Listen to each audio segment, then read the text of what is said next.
என் தங்கப்பிள்ளையே, பிரதோஷத்தினுடைய இந்த புதன் கிழமையில் உன்னிடத்தில் ஒரு விஷயத்தை சொல்ல வேண்டும் என்று உன் வராகி அம்மா நான் வந்திருக்கின்றேன்.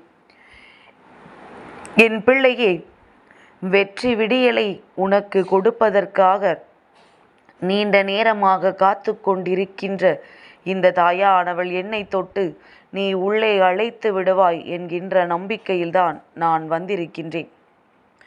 என் தங்கமே, எத்தனையோ விதமான சூழ்நிலைகளை கடந்து இன்று ஒரு நல்ல விஷயத்தை நோக்கி நீ பயணிக்கப் போகின்றாய்.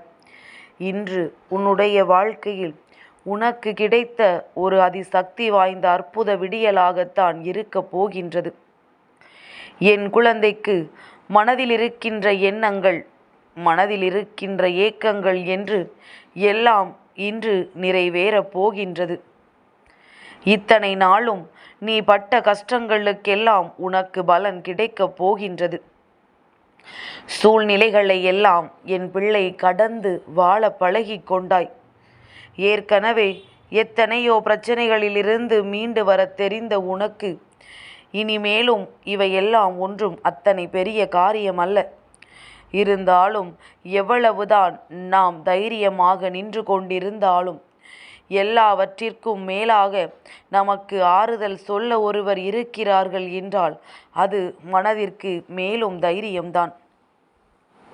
என் பிள்ளையே, உன்னை கஷ்டப்படுத்தியவர்கள் முன்பு நீ வாழ்ந்து காட்ட வேண்டும். நீ எந்த நேரத்திலும் சோர்ந்து போய்விடக்கூடாது. இவர்கள் முன் வாழ்ந்து காட்ட வேண்டும் என்பது உன்னுடைய இலக்காக இருக்கும் பொழுது நீ சோர்ந்து போய் நின்றால் அது நிச்சயமாக இந்த வாழ்க்கையில் உனக்கு பேரிடியாக வந்து விழுந்துவிடும். என் பிள்ளையை, நீ ஓடத்தான் செய்வாய் என்றால் துரத்தி கொண்டே ஓடு. அதே நேரத்தில் நிற்பதாக இருந்தால் எதிர்த்து நில். பயந்து ஓடாதே. அதைத்தான் அம்மா சொல்கின்றேன். எந்த நேரத்திலும் இந்த வாழ்க்கை எவரையும் எதிர்பார்த்து வாழச் செய்வது கிடையாது. நீதான் சில நேரங்களில் மற்றவர்களை எதிர்பார்த்து நின்று விடுகின்றாய். யாரையும் பாரமாகவும் நினைக்கக்கூடாது. யாருக்கும் பாரமாகவும் நீ இருக்கக்கூடாது. உனக்கு கிடைத்தது போதும் என்று நினைத்து அதுவே சிறப்பானது என்று எண்ணி நீ வாழ வேண்டும். எந்த இடத்தில் அதிகமாக காயம் கொண்டாயோ அந்த இடத்திலிருந்துதானே வாழ வேண்டும் என்று ஆசைப்பட்டாய். அந்த இடத்திலிருந்துதானே இவர்கள் முன்னிலையில் வாழ்ந்து காட்ட வேண்டும் என்று ஆசைப்பட்டாய். அதனால் அவமானப்படுத்தியவர்களுக்கு எப்பொழுதுமே நன்றியை மட்டுமே சொல்லிக் கொண்டிரு. என் பிள்ளை, நீ துணியாதவரை இந்த வாழ்க்கை உன்னை பயமுறுத்தத்தான் செய்யும். ஒரு முறை துணிந்து என்ன நடந்தாலும் பார்த்து கொள்ளலாம் என்று எண்ணிப்பார். நிச்சயமாக இந்த வாழ்க்கை உனக்கு நல்ல வழியை காண்பித்து கொடுக்கும்.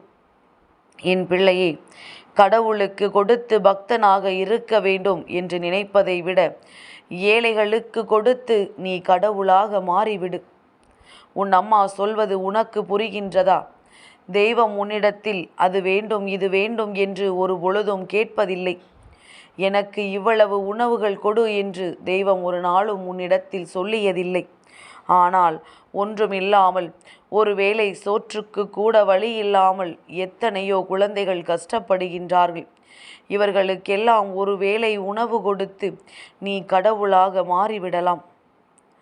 அடுத்தவரிடத்தில் உள்ள பணத்தை நீ நினைப்பதை விட உன்னிடத்தில் 1 ரூபாய் இருந்தாலும் சரி, அது உனக்கானது என்கின்ற நம்பிக்கையோடு இரு. அடுத்தவனிடத்தில் இருப்பது அது அவனுக்கு மட்டும்தான் சொந்தம். அது ஒரு பொழுதும் உனக்கு சொந்தமாக போவதில்லை என்பதனை நீ புரிந்து கொள்ள வேண்டும். இந்த வாழ்க்கையில் முன்னேறுவதற்கு நீ எடுத்து வைக்கின்ற ஒவ்வொரு அடியையும் நிதானமாகவும் தன்னம்பிக்கையோடும் எடுத்து வை. அதை மட்டும் நீ செய்து விடுவாயானால் வெற்றி உனக்கே சொந்தம் என்பதில் எந்த ஒரு மாற்று கருத்தும் கிடையாது.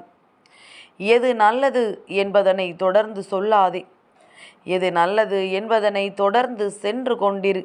சொல்லிக்கொண்டு அங்கே நேரத்தை வீணடித்து கொண்டிருக்காதே. என் பிள்ளையே, அவசரமான விஷயங்கள் உனக்கு சிப்பிகளை தரலாம். ஆனால் பொறுமைதான் முத்துக்களை கொடுக்கும் என்று நான் பல முறை உன்னிடத்தில் சொல்லி இருக்கின்றேன். நேரமும் பொறுமையும் தான் அறிவாளியினுடைய உண்மையான பலம் என்பதனை தெரிந்து கொள். அவசரப்பட்டு எந்த ஒரு விஷயத்தையும் நீ தவறாக செய்ய முடிவெடுத்து விடாதே.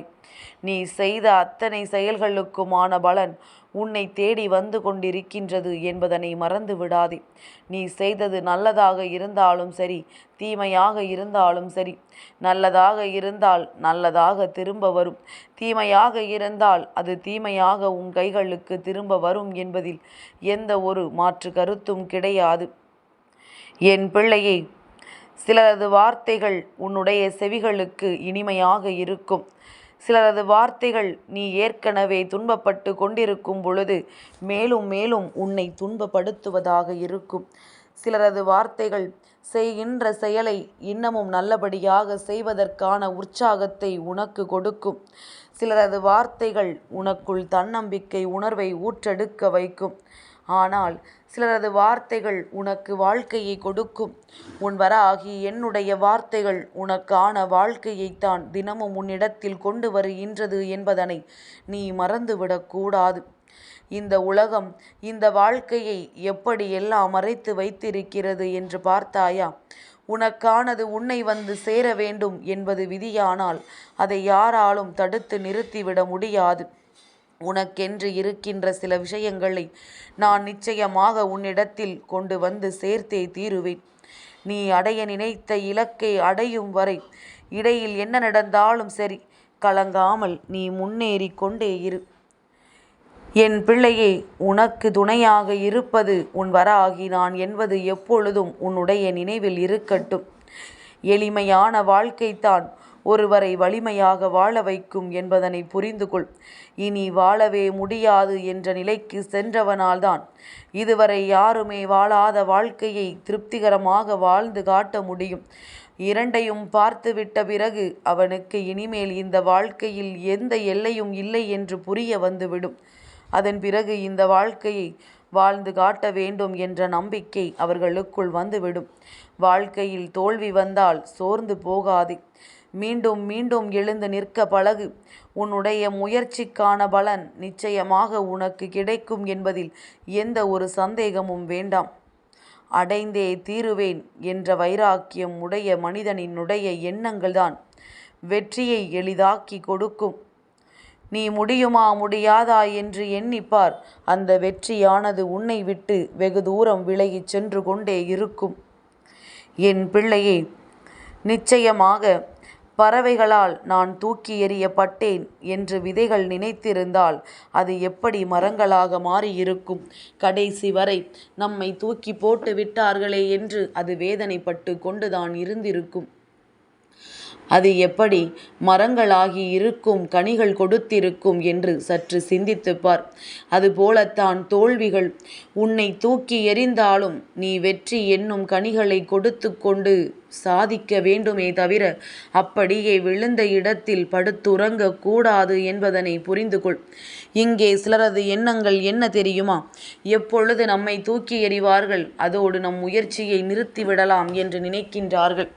இது போன்ற எண்ணங்கள் வாழ்க்கையில் ஒரு நாளும் உதவாது என்பதனை முதலில் புரிந்து கொண்டு நடக்கின்ற நல்ல விஷயங்களை எப்பொழுதும் மனதில் தெளிவில் கொண்டு செய்கின்ற விஷயத்தை தெளிவாக செய்தால் நிச்சயமாக நமக்கும் வாழ்க்கையில் சாதிக்கின்ற அத்தனை விஷயங்களும் வந்து கிடைக்கும் என்பதனை என் குழந்தை நீ புரிந்து கொள்வாய். என் பிள்ளையே, இது நாள் வரையிலும் நீ அனுபவித்ததை எல்லாம் மறந்துவிடு. இனிமேல் நடக்கவிருக்கின்ற ஒவ்வொரு நன்மைகளை பற்றி மட்டுமே சிந்தித்து கொண்டிரு. நேர்மை என்பது இந்த வாழ்க்கையில் மிகவும் அவசியம். பழகிவிட்டால் நிச்சயமாக அது உனக்கு மிகுந்த பலன்களை கொடுக்கும். உன்னுடைய கடந்த காலத்தை வைத்து உன்னை யாரும் இனிமேல் முடிவு செய்ய முடியாது. ஏனென்றால் உன்னுடைய எதிர்காலம் மிகப்பெரிய வியப்பில் மற்றவர்களை ஆழ்த்தச் செய்ய போகின்றது. அந்த அளவிற்கு பல சாதனைகளை என் குழந்தை நீ புரிய போகின்றாய். பொறுத்திரு. உன்னால் முடிந்தவரை அமைதியாக இரு. முடிவுகள் மாறும். புதிய பயணங்கள் எல்லாம் இந்த வாழ்க்கையில் உனக்கு தொடங்கும். நீ எதிர்பார்த்ததை விட பல நல்ல மாற்றங்களையும் நல்ல திருப்பங்களையும் இந்த வாழ்க்கையில் நிச்சயமாக நீ அடைந்தே தீருவாய் என்பதில் எந்த ஒரு சந்தேகமும் வேண்டாம். என் பிள்ளைக்கு நடக்கின்ற விஷயங்கள் எல்லாம் இனிமேல் இந்த வாழ்க்கையை உனக்கானதாக்கி கொடுக்கும். என் தங்கப்பிள்ளைக்கு இந்த வராகி அம்மாவினுடைய ஆசீர்வாதங்கள் எப்பொழுதும் உண்டு.